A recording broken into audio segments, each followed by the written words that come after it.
guys, ketemu lagi di podcast Lingkungan Enviro bersama saya Mahawan Karuniasa melalui channel Environment Institute. Pada video kali ini kita akan ngobrol-ngobrol tentang social entrepreneur. Waduh, apalagi itu social entrepreneur guys ya. Kita dengar ceritanya. Nah, oleh karena itu kali ini saya punya tamu. Iqbal Alexander. Wah, dia ini bolak-balik Jakarta Bali sebagai social entrepreneur. Nah, kita dengar ceritanya ya nanti ya. Oke, apa kabar Iqbal? Baik, Pak Mawan. Apa kabar, Pak Mawan? Waduh, senang sekali bisa bergabung di podcast Lingkungan Enviro ya untuk berbagi dengan teman-teman ya. Iqbal, kira-kira apa sih yang dimaksud dengan social entrepreneur itu gitu ya, biar ini guys netizen pada tahu sih apa sih itu, atau mungkin sebelum itu bercerita dulu nih, ini kan mahasiswa juga nih ya. Betul. Sedang studi ilmu lingkungan di Universitas Indonesia, keren nih, pengusaha, kuliah juga. Wah, itu sibuknya pasti luar biasa. Tapi yang menarik, kenapa tertarik di isu lingkungan ini? Mungkin bisa cerita. Iya, sedikit cerita Pak Mawan, sangat personal sebenarnya. Waduh. Jadi saya besar di keluarga bisnismen, jadi ayah saya punya usaha, cuman sangat merusak usahanya. Terpatri ketika saya besar, mungkin saya mau memberikan untuk lingkungan. Waduh. Jadi membuat balance kehidupan keluarga saya. Waduh, luar biasa ya. Nah, kemudian apa itu social entrepreneur ini? Betul. Jadi kalau menurut saya Pak Mawan sebenarnya sama aja seperti commercial enterprise, tapi bedanya kami tidak hanya memiliki profit, tapi juga punya impact yang kami utamakan. Jadi impact menjadi acuan untuk mengembangkan usaha, di mana profit untuk memastikan semua usahanya bisa sustain. Waduh, luar biasa. Nah, ini sebenarnya ya itulah di ilmu lingkungan ya. Sebenarnya ya penerapannya seperti ini. Punya bisnis, tapi tidak hanya murni tutup mata hanya profit. Betul. Gitu ya. Bagaimana masyarakat sekitar, bagaimana lingkungan juga tetap terjaga dengan usaha itu yang berjalan gitu. Betul. Dan ternyata justru itu juga yang bisa melestarikan usahanya juga ya ternyata. Betul, itu. Betul. Ada pengalaman menarik nggak dengan melaksanakan social entrepreneur ini? Iya. Iqbal? Di awal sih orang-orang pada kaget. Jadi setelah saya berhenti kerja, saya jadi pemulung di Jakarta full time. Pemulung pasti dalam tanda petik itu pemulung itu. Jadi pemulung di Jakarta full time gitu. Jadi banyak dipandang sebelah mata karena mungkin orang melihat kalau lingkungan ataupun menjadi aktivis itu bukanlah pekerjaan yang mapan. Betul. Jadi, ada pandangan seperti itu. Harus mungkin kayak kumel atau apa seperti itu kan. Jadi mungkin awal sedikit sulit, tapi ketika kita udah bisa membuat inovasi yang menjawab tantangan zaman, bisa diapresiasi. Bisa, betul sekali ya. Di awal dari pemulung, pasti pemulung tanda petik orang pebisnis kan gitu ya. Nah, terus terus berkembang ya dengan sekarang ini ya. Terus bagaimana hal-hal lingkungan apa nih yang paling dekat dengan bisnis yang berjalan selama ini? Jadi mungkin sekitar 5 tahun lalu saya lagi getol-getolnya diving sama trekking, naik gunung gitu. Waduh, diving sama trekking gitu ya. Jadi melihat langsung dampak antropogenik aktivitas manusia, baik sampah ataupun koralnya rusak dan lain-lain. Jadi saya memutuskan untuk fokus di dua hal tersebut, sampah dan konservasi. Sampah dan konservasi itu jadi luar biasa banget. Kira-kira apa yang pernah dilihat tuh waktu diving itu, yang ya dalam mungkin terkejut, ini rusak beneran itu. Kira apa tuh pengalaman? Yang paling bikin saya kaget, saya di Nusa Penida, di sana ada satu poin namanya manta spot. Jadi untuk melihat manta gitu. Cuman yang kita manta ikan pari kan? Ikan pari manta, betul, yang tidak mudah dicari. Tapi justru yang paling visible itu adalah sampah plastik. Jadi gini guys, ada tempat yang sebenarnya orang mau diving ke sana untuk mencari bertemu ikan pari manta. Nah, ikan pari manta itu yang ukurannya bisa besar, 8 meter itu kalau tidak salah. Pernah ada juga tamu podcast juga ngobrol tentang ikan pari manta. Nah, yang ketemu bukan ikan pari mantanya, tapi ketemu sampahnya. Sampah plastiknya jauh lebih banyak dan jauh lebih banyak, mengerikan sekali gitu ya guys. Oleh karena itu semakin concern nih Iqbal terhadap bisnis lingkungan itu, dan termasuk juga yang di darat ya. Betul. Tapi cenderung pantai atau kan tadi suka naik gunung juga. Apakah sampai gunung juga? akhirnya saya lebih ke coastal ecosystem karena mungkin lebih menarik. Lebih menarik ya. Betul. Terus pemahaman, dan ketika awal saya bikin movement, melihat bahwa konvensional education kayak cuman kampanye ke masyarakat, itu kurang efektif. Kurang cukup. Jadi cuma ngomong-ngomong ngumpulin pemberdayaan kurang cukup. Jadi masyarakat menghargai kalau saya clean up gitu. Oh hebat gitu. Tapi besoknya masih buang sampah gitu kan. Jadi kok nggak bisa merubah perilaku. Makanya saya bikin intervensinya lebih ke insentif ekonomi supaya lebih men-trigger perubahan perilaku. Nah betul guys. Jadi ini benar-benar ini belum selesai kuliahnya saja sudah pakai ilmunya di lapangan. Jadi tidak bisa hanya ngomong-ngomong saja dengan masyarakat. Tapi bagaimana masyarakat juga turut serta menjaga lingkungan. Tapi satu kata kuncinya, semakin sejahtera juga pada saat itu ya. Tanpa itu apalagi menjadi beban, hanya gotong royong ya nggak terbatas banget ya hasilnya ya. Oke, keren banget. Nah ini saya dengar nih tadi sudah ngobrol, bawa produk-produk ini apa namanya, perusahaan Kertabumi Recycling Center.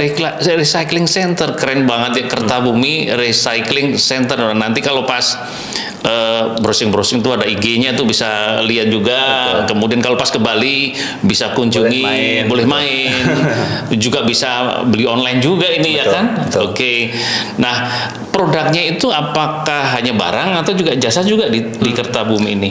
Di setiap desa yang kami kunjungi, kami memang membuat produk unggulan untuk instrumen supaya masyarakat atau perusahaan bisa membantu. Jadi ada produk-produknya di setiap desa. Oh begitu. Jadi ini ada kemitraan dengan masyarakat desa ya. Nah sekarang nih guys, nih kita mau lihat produk-produknya, tapi ada jasanya nggak yang dijual? Ada jasanya. Kami menawarkan terhadap perusahaan untuk jasa pengelolaan sampah dan offset karbon sekarang. Dan kami lakukan itu dengan berbasis masyarakat, bekerjasama dengan desa-desa yang kami kunjungi. Oke guys, nah sekarang kita lihat produk-produknya nih. Apa saja nih? Sudah lihat nih, sudah dibawa nih guys. Ada banyak produknya. Tasnya saja tuh, lihat. Tasnya ini dibuat dari apa nih tasnya? Ini daun kelapa. Daun kelapa, jadi artinya bisa dibuat di mana saja tuh di Indonesia ini. Oke, ini udah berumur 2 tahun Pak Mahawan. Umur 2 tahun? Masih awet ya? Masih awet? Ya. Wah, luar biasa sekali. Saya baru tahu kalau daun kelapa itu bisa seawet ini ya untuk produk-produk keren banget tapi itu. Jadi ini kami kembangkan dengan anyaman di Kampung Baduy. Jadi Kampung Baduy buat tas supaya lebih bisa dipakai buat teman-teman milenial di Jakarta. Waduh, ini teman-teman yang tinggal di Jakarta yang ramah lingkungan nih ya, ini bisa pakai seperti. Nah, apalagi nih? Nah, dalamnya Pak Mahawan, pertama saya punya produk dari kawasan mangrove yang kita konservasi. Waduh, ini jadi adalah sirup organik. Sirup organik dari mangrove. Nah, mangrove itu yang ini guys, yang tumbuh di sepanjang pantai itu ada namanya hutan mangrove atau ekosistem mangrove yang selama ini banyak hanya ditebang kayunya untuk buat arang macam-macam atau ditebang habis buat tambak. Nah ternyata hutannya saja tanpa harus dibikin tambak, tanpa harus dibikin arang bisa jadi produk untuk kita konsumsi tanpa merusak lingkungan. Betul. Jadi idenya adalah supaya masyarakat menghargai hutan, melestarikan hutan karena mereka bisa mendapatkan keuntungan dari pengolahannya. Oke, apalagi nih? Waduh, keren banget nih Kertabumi. Ini adalah alas gelas atau coaster dari sampah plastik di laut. Waduh, ini guys, ini untuk ini ya, seperti begini kan ya. Nah, begini, tapi untuk gelas kita minum dan seterusnya biar ya biasalah tidak lengket dengan ini. Tapi yang lebih spesial adalah ini dibuat dari sampah plastik yang di laut. Ini guys, sampah plastik yang di laut itu 80% dari darat loh. Jadi dan sebenarnya karena kita nih yang buang sembarangan. Jadi guys ya teman-teman kalau melihat yang lain masih buang sampah sembarangan, diingatkan gitu ya. Oke, keren banget ini, dari plastik sampah laut bisa jadi barang ini ya. Sampah yang menjadi barang, menjadi bahan baku yang sudah produktif namanya bukan sampah lagi. Oleh karena itu ini yang namanya mengurangi sampah, tapi meningkatkan ekonomi. Ini circular economy, ini namanya circular economy. Iya, jadi ya karena sampah banyak di laut dan semenjak kami membuat produk baru, akhirnya masyarakat otomatis jadi ngumpulin sampah untuk membuat produk baru lagi. Bisa dijual oleh masyarakat yang dikumpul-kumpulin, dijual dijadikan produk seperti ini. Oke, keren. Apalagi nih?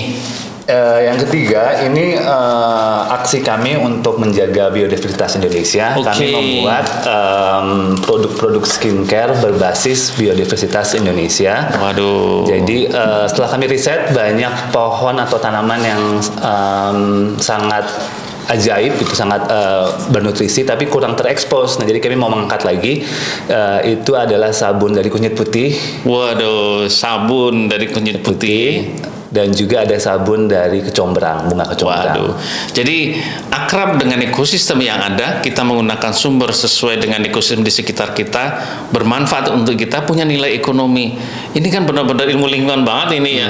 Jadi inilah dinamakan ekonomi hijau itu seperti ini. Jadi kita memanfaatkan berbagai hal, berbagai materi, tapi pada saat yang bersamaan melestarikan lingkungan. Jadi melestarikan lingkungan itu bukan berarti mengorbankan ekonomi, guys. Itu yang penting itu. Banyak yang salah tuh, wah harus lestarikan lingkungan terus nggak boleh ekonomi ini tuh, tidak, guys. Betul. Gitu ya.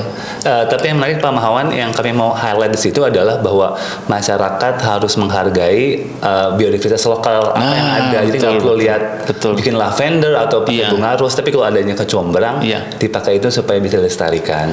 Itu, guys, jangankan sabun, makan saja kalau bisa menggunakan ekosistem terdekat ya.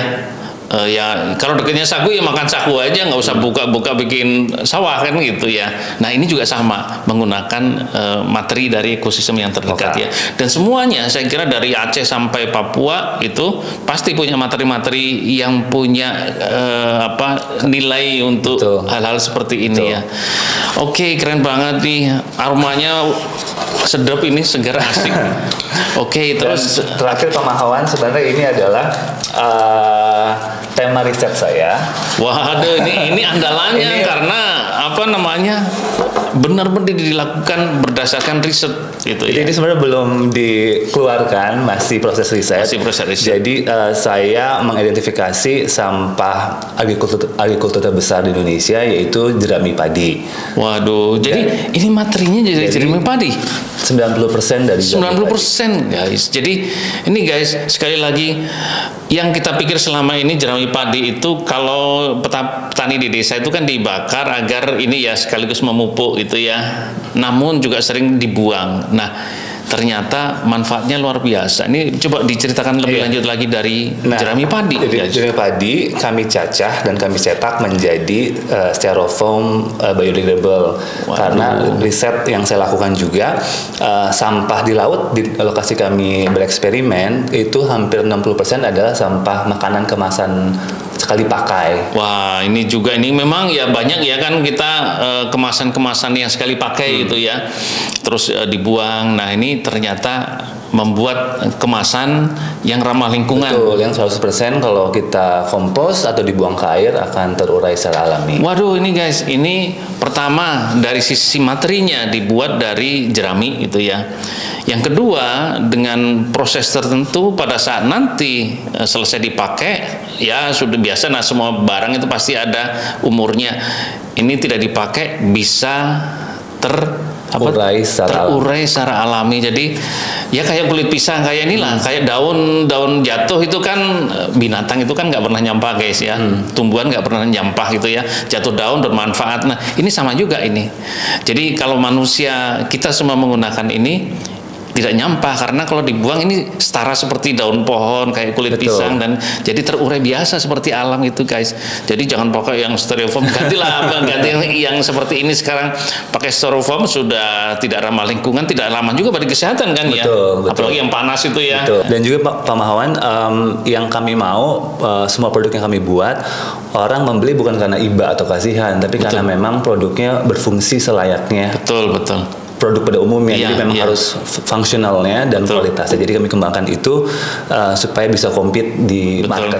Oke, luar biasa. Nah, ini sebagai penutup cerita ini ngobrol sama Iqbal, kira-kira dengan sudah kegiatan yang luar biasa sebagai social entrepreneur, kira-kira apa nih pesan-pesan buat netizen, buat teman-teman gitu? Betul. Sebenarnya saya mau meng-quote dari Pak Mahawan sendiri. Jadi menjadi pengusaha lingkungan itu bisa sukses, bisa hidup nyaman gitu. Dan juga mau tidak mau, suka tidak suka, harus ada transisi dari brown economy ke green economy. Jadi ambil momentumnya buat inovasi yang dibutuhkan oleh masyarakat. Oke, terima kasih banyak Iqbal ya. Guys, pasti saya kira banyak bermanfaat dari apa yang kita obrolin di video kali ini. Kita ketemu lagi di video-video lainnya dari podcast Lingkungan Enviro melalui channel Environment Institute. Terima kasih Iqbal ya. Terima kasih Pak Mawan. Oke guys, terima kasih, sampai ketemu lagi di video lainnya.